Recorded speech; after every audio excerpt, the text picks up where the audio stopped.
네, 안녕하세요. 오늘 여러분과 함께 깊이 들여다볼 자료는요, 바로 양동봉 원장의 연구입니다. 특히 점의 크기라는 어찌 보면 좀 파격적인 발견인데요. 이게 어떻게 실제 기술이나 상업적 가치로 이어질 수 있는지 그 구체적인 청사진을 담은 문서를 살펴보겠습니다. 네, 안녕하세요. 이론 물리학의 최전선에서 나온 아이디어가 우리 산업, 또 일상을 어떻게 바꿀 수 있을지 그 가능성을 함께 탐색해 보시죠. 네, 이게 정말 뭐랄까 상당히 야심찬 구상을 담고 있는 자료예요. 단순히 이런 걸 발견했다, 여기서 딱 끝나는 게 아니고요. 네. 이 발견을 AI, 보안, 신소재, 의료까지 우리가 지금 마주하고 있는 거의 모든 기술적 난제에 적용할 수 있는 어떤 과학 플랫폼으로 만들겠다, 이런 비전이 담겨 있습니다. 그냥 과학 플랫폼이요? 네. 그 자료에 보면 과학이 소수의 전유물이 아니라 누구나 쓸 수 있는 도구가 되어야 한다, 이런 문구가 나오는데 저는 그게 특히 좀 인상 깊더라고요. 맞아요. 저도 그 부분 봤습니다. 마치 새로운 언어를 발견했고 이제 그 언어를 번역하고 활용하는 도구까지 만들어서 세상을 확 바꿔보겠다, 뭐 이런 느낌까지 들던데요. 그렇죠. 그런 포부가 느껴지죠. 그럼 이 자료를 바탕으로 해서 그 구체적인 그림들을 하나씩 좀 살펴보죠. 과연 이론이 현실과 어떻게 만날 수 있을지 한번 제대로 파헤쳐볼까요? 네, 좋습니다. 첫 번째로 딱 눈에 띄는 건 역시 AI와의 결합이었습니다. AI 버킹엄 머신이라는 이름도 독특한데요. 이런 독자적인 연산 체계를 제시하는데 이게 그냥 계산 속도만 빠른 슈퍼컴퓨터 이런 거랑은 좀 다른 개념이라고요. 아, 네, 맞습니다. 핵심적인 차이는 무엇을 계산하느냐, 여기에 있다고 봐야 할 것 같아요. 무엇을 계산하느냐? 네.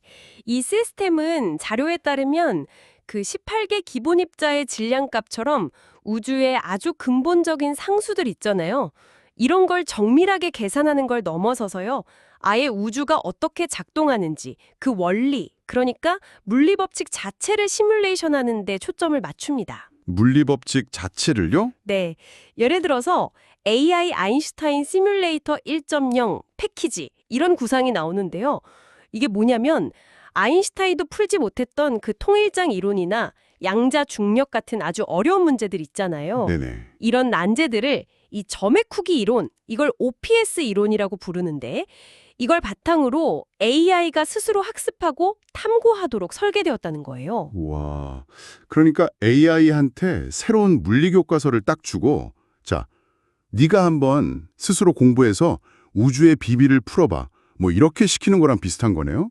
그렇죠. 비유하자면 그렇습니다. 와, 그럼 실험실에서 구현하기 어려운 뭐 빅뱅 직후라든지 블랙홀 내부 같은 그런 극한 환경까지 시뮬레이션이 가능하다면 이건 뭐 연구 방식 자체가 완전히 달라질 수도 있겠는데요. 네, 바로 그 점입니다. 가상 실험을 통해서 연구 속도를 뭐랄까 비약적으로 높일 수 있다, 이런 기대가 있는 거죠. 근데 더 흥미로운 건요, 네. 이 강력한 AI 엔진을 연구자만 쓰는 게 아니라는 거예요. 다양한 수준의 사용자들을 위한 플랫폼으로 만들겠다, 이런 구상이 있습니다. 레벨 기반 과학 AI 플랫폼, 이렇게 표현하더라고요. 레벨 기반이요. 그럼 뭐 사용자 수준별 맞춤형 AI 과외 선생? 약간 이런 느낌인가요? 아, 네. 아주 적절한 비유입니다. 비슷해요.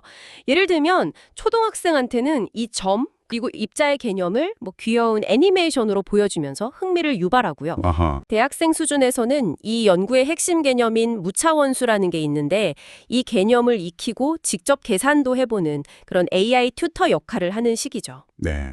그리고 이제 연구자들에게는 복잡한 데이터 분석이나 계산을 돕는 AI 코파일럿이 되어주고, 산업 현장에서는 제품 설계나 정밀 진단에 필요한 시뮬레이션 도구로 활용될 수 있다, 이런 이야기입니다. 여기서 한 발 더 나아가서 이 AI 엔진 자체를 API 형태로 공개한다고요?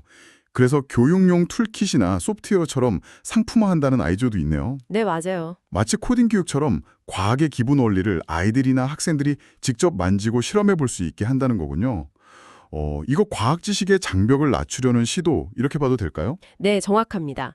궁극적으로는 과학을 그냥 어려운 암기 과목이 아니라 누구나 배우고 활용할 수 있는 일종의 언어처럼 만들겠다, 이런 목표와 연결되는 거죠. 과학을 언어처럼. 네.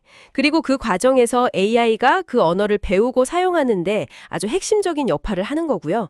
그래서 과학의 민주화라는 표현이 그렇게 과하게 느껴지지는 않습니다. 과학을 민주화한다. 이 발생에서 자연스럽게 다음 주제인 보안으로 넘어가는 것 같습니다. 요즘 양자 컴퓨터 시대가 오면 기존 암호가 다 무력화될 수 있다. 이런 불안감이 상당히 크잖아요. 네, 그렇죠. 이 연구가 여기에 대해서는 어떤 해법을 제시하고 있나요? 여기서 다시 등장하는 게 바로 그 18개 기본 입자의 무차원수입니다. 아, 또 부차원수요? 네, 이 무차원수라는 게 뭐냐면요. 우리가 흔히 쓰는 미터나 킬로그램 같은 단위가 붙지 않는 그냥 순수한 비율 값이에요. 우주 법칙의 어떤 본질적인 비율을 나타낸다 이렇게 볼 수 있는데요. 네. 중요한 건 이 숫자들을 계산해내는 과정 자체가 물리 법칙에 기반하기 때문에 그 결과값이 예측이 불가능하고 또 임의로 만들어낼 수가 없다는 거예요. 일종의 물리적 난수 또는 실제적 정수의 성격을 갖는다는 거죠. 아, 그러니까 수학적인 알고리즘으로 이렇게 만들어내는 가짜 난수가 아니라 자연 법칙에서 직접 얻어내는 그야말로 진짜 난수라는 말씀이시군요. 네, 그렇습니다. 그래서 이 무차원수를 이용해서 양자 컴퓨터로도 뚫기가 매우 어려운 강력한 암호체계, 즉 양자내성 암호 PQC를 만들 수 있다. 이런 주장입니다. PQC, 양자내성 암호요? 네, 기존의 PQC는 대부분 좀 복잡한 수학 문제, 예를 들어 격자 기반이나 해시 기반 같은 그런 문제에 기반을 두거든요. 네, 그렇죠. 근데 그 문제들도 뭐 언젠가는 더 강력한 컴퓨팅 파워가 나오거나 아니면 새로운 수학적 발견으로 풀릴 가능성이 아예 없는 건 아니잖아요. 네, 가능성이 있죠. 하지만 이 물리 기반 무차원수는 수학적인 패턴 자체가 아니라 물리 법칙의 결과값이기 때문에 양자 컴퓨터로도 역산하기가 극히 어렵다. 이런 비가역성을 갖는다는 게 핵심입니다. 와, 암호의 뿌리를 수학이 아니라 물리 법칙에 두는 거군요. 훨씬 더 근본적인 안전장치가 될 수도 있겠는데요. 이게 구체적으로 어디에 적용될 수 있을까요? 디지털 금융거래나 전자정부 시스템, 또 블록체인 보안 강화, 심지어는 국방통신망까지.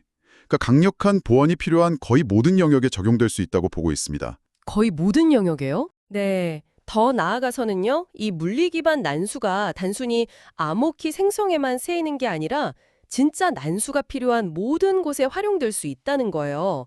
예를 들어 예측 불가능성이 중요한 IoT 기기 보안이라든지 아니면 VPN 인증 같은 양자 난수 생성 QRNG 분야에도 쓰일 수 있다는 거죠.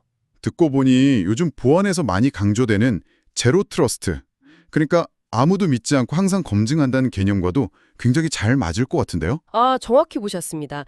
제로 트러스트 모듈이라는 게 매번 접속을 시도할 때마다 새롭게 신원을 확인하고 권한을 부여하는 거잖아요. 네. 근데 이 물리 기반 난수를 사용하면 매번 예측 불가능하고 또 복제도 불가능한 고유한 키를 생성해서 제공할 수가 있는 거예요. 일단 믿고 시작하자 이게 아니라 매 순간 검증 가능한 상태를 물리 법칙 수준에서 보장한다는 거죠.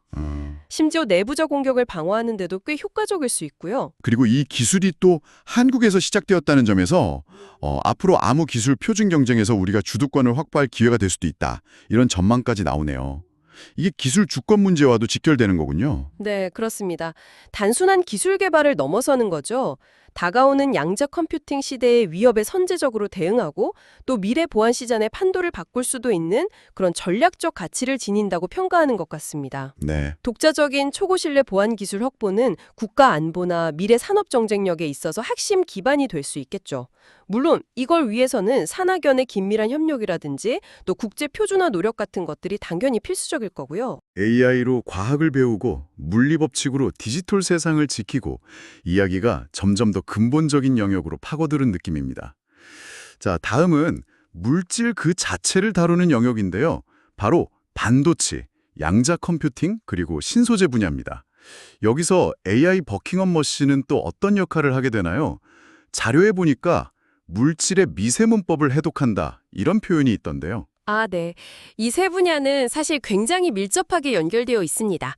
핵심은 AI 버킹엄 머신이 원자나 전자 수준의 아주 미시적인 세계에서 입자들이 어떻게 상호작용하는지를 시뮬레이션하고 기존 이론으로는 예측하기 어려웠던 새로운 패턴이나 법칙, 그러니까 말씀하신 물질의 문법을 발견해낸다는 겁니다. 물질의 문법? 네.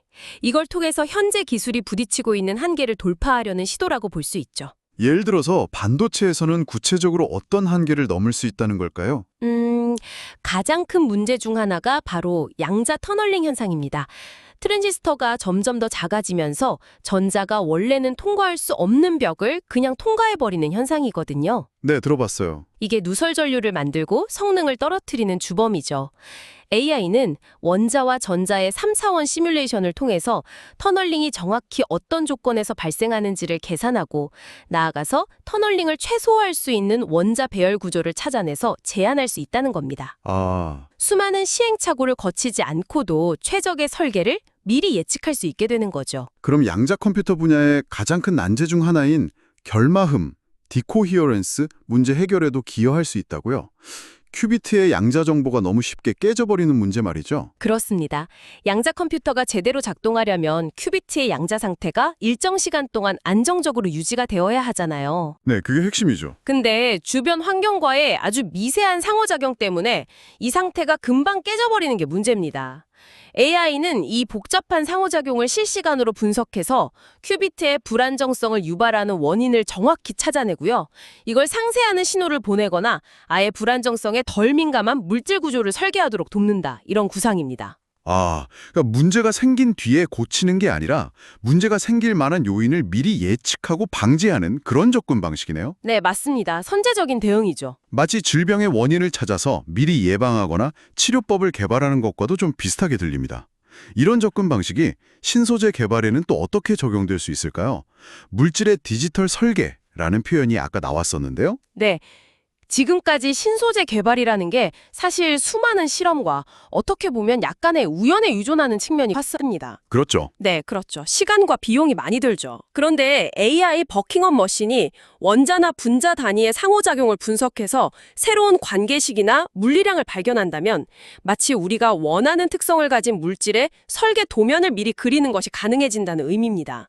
아직 존재하지 않는 물질의 특성까지도 예측하고 설계하는 거죠. 와, 설계 도면을 그린다. 예를 들면 어떤 것들이 가능해질까요? 자료에서는 몇 가지 아주 흥미로운 예시를 들고 있습니다. 예를 들어 실온 초전도체 후보 물질 탐색이 대표적인데요. 실온 초전도체요? 네. 초전도 현상이 일어나는 근본 원리, 그 쿠퍼상 형성 조건을 AI가 더 깊이 이해하고 새로운 관계식을 찾아낸다면 수많은 가능성 중에서 실제 후보 물질을 훨씬 더 정밀하게 선멸해낼 수 있다는 겁니다. 불필요한 실험을 획기적으로 줄일 수 있겠죠. 네. 또 다른 예로는 촉매 개발이 있습니다.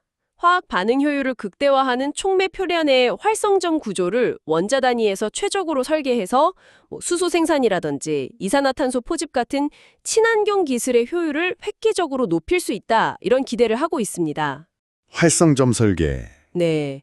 심지어는 외부 충격을 받으면 스스로 복원되는 자가 치유 합금 설계까지도 가능할 수 있다고 보고 있습니다. 자가치유 합금이요? 정말 우리가 원하는 기능을 가진 물질을 컴퓨터로 설계하고 만들어내는 시대. 그야말로 공상과학 영화에서나 보던 이야기가 현실로 다가오는 느낌인데요. 네, 그렇죠. 가능성의 문이 열리는 거죠. 이런 물질 설계 능력이 우리 삶과 좀 더 직접적으로 연결되는 분야가 바로 의료와 에너지 분야겠죠. 맞습니다. 특히 신약 개발 분야에서 이 기술의 잠재력을 아주 크게 보고 있는 것 같아요. 아시다시피 신약 개발은 엄청난 시간과 비용이 들고 성공률도 매우 낮은 대표적인 시행착오 산업이잖아요. 네, 대표적이죠. AI 버킹엄 머신은 여기서도 분자와 단백질 간의 미세한 상호작용, 이걸 생체 분자의 언어라고 표현하던데 이 언어를 해독하는 역할을 한다는 겁니다. 생체 분자의 언어요? 구체적으로 어떻게 신약 개발을 도울 수 있다는 건가요? 예를 들자면 질병을 유발하는 특정 단백질의 3차원 구조나 전하 분포 같은 것들을 AI가 아주 정밀하게 분석을 합니다. 네. 그리고 나서 수십억 개에 달하는 가상 화합물 라이브러리 속에서 이 단백질에 가장 효과적으로 결합해서 그 기능을 억제할 수 있는 최적의 분자 구조를 예측해내는 거죠. 아, 예측을 한다? 네. 근데 이때 단순히 모양만 맞추는 게 아니고요. 반데르바이스 힘이라든지 수소 결합, 심지어는 양자 터널링 효과 같은 아주 미시적인 상호작용까지 고려해서 결합 효율을 극대화하는 그런 새로운 변수를 찾아낸다고 합니다. 그리고 약물의 부작용 예측도 가능하다고 하던데요. 이게 사실 임상시험 실패의 가장 큰 원인 중 하나잖아요. 네, 맞습니다. 아주 중요한 부분이죠. AI가 개발 중인 약물 분자가 우리 몸속의 표적 단백질뿐만 아니라 다른 모든 단백질이나 세포와 어떻게 상호작용할지를 전체적으로 시뮬레이션 할 수 있다는 겁니다. 전체적으로요? 네. 이를테면서 예상치 못한 부작용, 예를 들어 특정 장기세포의 독성을 나타낸다거나 아니면 특정 유전자를 가진 사람에게만 나타날 수 있는 그런 부작용의 원인을 미리 예측하고 회피할 수 있다는 거죠. 신약 개발의 패러다임 자체를 만들고 시험하기에서 예측하고 설계하기로 바꾸는 그야말로 게임 체인저가 될 가능성을 제시하는 겁니다. 와, 예측하고 설계한다. 정말 대단한데요?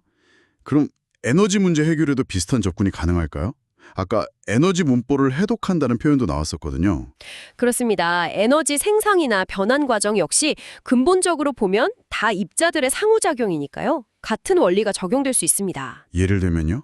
예를 들어 태양광 에너지 분야에서는 태양광 전지 표면에 도달한 빛, 즉 광자와 전극 물질 원자 간의 상호작용을 AI가 정밀하게 시뮬레이션하는 겁니다. 네. 이를 통해서 빛 에너지를 전기로 바꾸는 효율, 이걸 광전 효과라고 하죠. 이 효율을 극대화하는 최적의 나노 구조나 원자 배열을 예측하고요. 심지어 이론적인 한계로 여겨졌던 효율, 그 쇼클릭 화이소 한계라는 게 있는데 이걸 넘어서는 초고효율 태양전지 설계 가능성까지 제시하고 있습니다. 이론적 한계를 넘는다. 핵융합 에너지처럼 극도로 제어하기 어려운 분야는 또 어떻습니까? 거기는 플라즈마가 문제잖아요. 네, 맞습니다.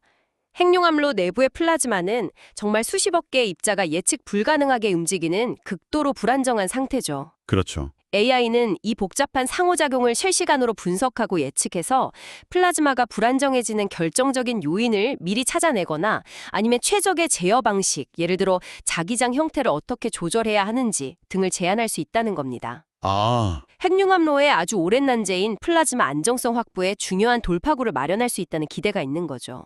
네. 그리고 마지막으로 우주항공 분야까지도 이 기술의 적용 가능성을 보고 있습니다. 우주 분야요? 우주 분야라면 구체적으로 어떤 문제를 해결하는 데 도움이 될 수 있을까요? 예를 들면 우주 공간의 극한 환경, 특히 강력한 우주 방사선, 코스믹 레이라고 하죠. 이런 것들이 우주선 재료에 미치는 영향을 시뮬레이션해서 더 안전하고 내구성 높은 재료를 설계하는 데 활용될 수 있고요. 네. 더 나아가서는 빅방 직후나 블랙홀 내부처럼 기존의 물리법칙이 잘 통하지 않는 그런 영역의 현상을 해석하고 이 점의 크기 이론, 즉 OPS를 통해서 새로운 물리방 정식을 도출해낼 수도 있다는 겁니다. 새로운 방정식을요? 네, 그렇게 해서 우주의 근본 원리를 이해하고 미래 우주 탐사 기술의 이론적인 토대를 마련하는 데 기여할 수 있다. 이런 비전까지 제시하고 있습니다. 중력파 검출 같은 초정밀 센서 개발이라든지 아예 우주 초기 상태를 시뮬레이션하는 것까지도 가능할 수 있다고 보고요. 와, 정말 AI부터 우주까지 거의 모든 과학기술 영역을 관통하는 그야말로 거대한 그림이네요. 오늘 저희는 양동봉 원장의 점의 크기 발견이 단순한 이론을 넘어서 어떻게 구체적인 기술 플랫폼으로 확장될 수 있는지 그 방대한 가능성을 함께 살펴보았습니다. 네, 그렇습니다. 오늘 쭉 이야기 나눠보니까 핵심은 이 점의 크기라는 발견이 우리에게 우주와 물질을 이해하고 다루는 어떤 새로운 언어 또는 문법을 제공할 수 있다. 이런 관점인 것 같습니다. 새로운 언어? 네.